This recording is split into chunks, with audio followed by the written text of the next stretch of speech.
ಇನ್ನು ಹಾಡು ಹಗಲೇ rowdy sheeter Venkatesh ಕೊಲೆ ಪ್ರಕರಣಕ್ಕೆ ಸಂಬಂಧಪಟ್ಟಂತೆ ಆರೋಪಿಗಳ ಬಂಧನದ ಬಗ್ಗೆ ಸೀಮಾ ಲಾಟ್ಕರ್ ಅವರು ಮಾಹಿತಿ ಕೊಟ್ಟಿದ್ದಾರೆ. ಮೈಸೂರು ಪೊಲೀಸ್ ಕಮಿಷನರ್ ಸೀಮಾ ಲಾಟ್ಕರ್ ಅವರು ಹೇಳಿಕೆ ಕೊಟ್ಟಿದ್ದಾರೆ. ವೆಂಕಟೇಶ್ ಹತ್ಯೆಯಲ್ಲಿ 6 ಜನ ಭಾಗಿಯಾಗಿದ್ದಾರೆ.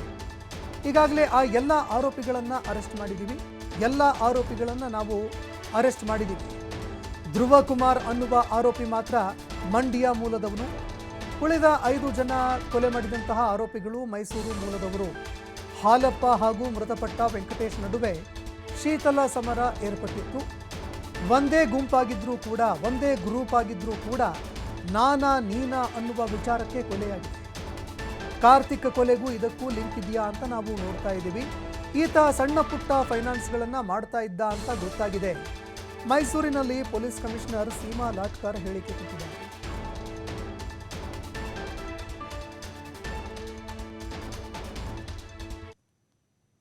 ನಜರ್ಬಾದ್ ಪೊಲೀಸ್ ಸ್ಟೇಷನಲ್ಲಿ FIR ಆಗುತ್ತೆ.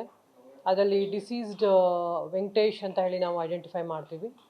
ಅದರ ತನಿಖೆಯನ್ನು ಕೈಗೆತ್ತಿಕೊಂಡಾಗ ನಮಗೆ ಗೊತ್ತಾಗುತ್ತೆ ಅದರಲ್ಲಿ 6 ಜನ ಭಾಗಿಯಾಗಿರ್ತಾರೆ ಮತ್ತು ಕೆಲವರು ಇನ್ನೂ ಅವ್ರಿಗೆ ಸಪೋರ್ಟ್ ಮಾಡಿದವರು ಇರ್ತಾರೆ ಅಂತ ಹೇಳಿ. ಸೊ ಇದರ ಪ್ರಕರಣನ ನಾವು ತನಿಖೆ ಕೈಗೆತ್ತಿಕೊಂಡು ಈ ಘಟನೆಯಲ್ಲಿ, ಈ ಕೇಸಲ್ಲಿ 6 ಜನ ಆರೋಪಿಯನ್ನು ನಾವು ಅರೆಸ್ಟ್ ಮಾಡಿದ್ದೀವಿ. ಹಾಲಪ್ಪ, ಕೀರ್ತಿ, ನಂದನ್, ನಿರೂಪ್, ಭರತ್ ಮತ್ತು ಧ್ರುವಕುಮಾರ್ ಅಂತ ಹೇಳಿ. ಧ್ರುವಕುಮಾರ್ ಒಬ್ಬರು ಮಂಡ್ಯದವರು ಮತ್ತು ಬೇರೆದವರೆಲ್ಲ ನಮ್ಮ ನಾಯ್ಡು ನಗರ ನಜರ್ಬಾದ್ ಲಿಮಿಟ್ಸಲ್ಲಿ ಇರೋರು, ಮೈಸೂರು ಸಿಟಿಯವರು. ಸೊ ಇವರು 6 ಜನ ಆರೋಪಿಗಳನ್ನು ನಾವು ಅರೆಸ್ಟ್ ಮಾಡಿ ತನಿಖೆಯನ್ನು ಕೈಗೆತ್ತಿಕೊಂಡಿದ್ದೀವಿ. ಇನ್ನು ಮುಂದೆ ತನಿಖೆಯಲ್ಲಿ ಯಾರ್ಯಾರ ಪಾತ್ರ ಇದೆ ಅಂತ ಅದನ್ನು ಫೈಂಡ್ ಔಟ್ ಮಾಡಿಕೊಂಡು ಅವ್ರಿಗೂ ಸಹ ನಾವು ಬಂಧಿಸಲಾಗುತ್ತೆ. ಅದ್ರ ಬಗ್ಗೆ ನಜರ್ಬಾದ್ ಪೊಲೀಸ್ ಸ್ಟೇಷನಲ್ಲಿ FIR ಆಗುತ್ತೆ. ಅದರಲ್ಲಿ ಡಿಸೀಸ್ಡ್ ವೆಂಕಟೇಶ್ ಅಂತ ಹೇಳಿ ನಾವು ಐಡೆಂಟಿಫೈ ಮಾಡ್ತೀವಿ. ಅದರ ತನಿಖೆಯನ್ನು ಕೈಗೆತ್ತಿಕೊಂಡಾಗ ನಮಗೆ ಗೊತ್ತಾಗುತ್ತೆ ಅದರಲ್ಲಿ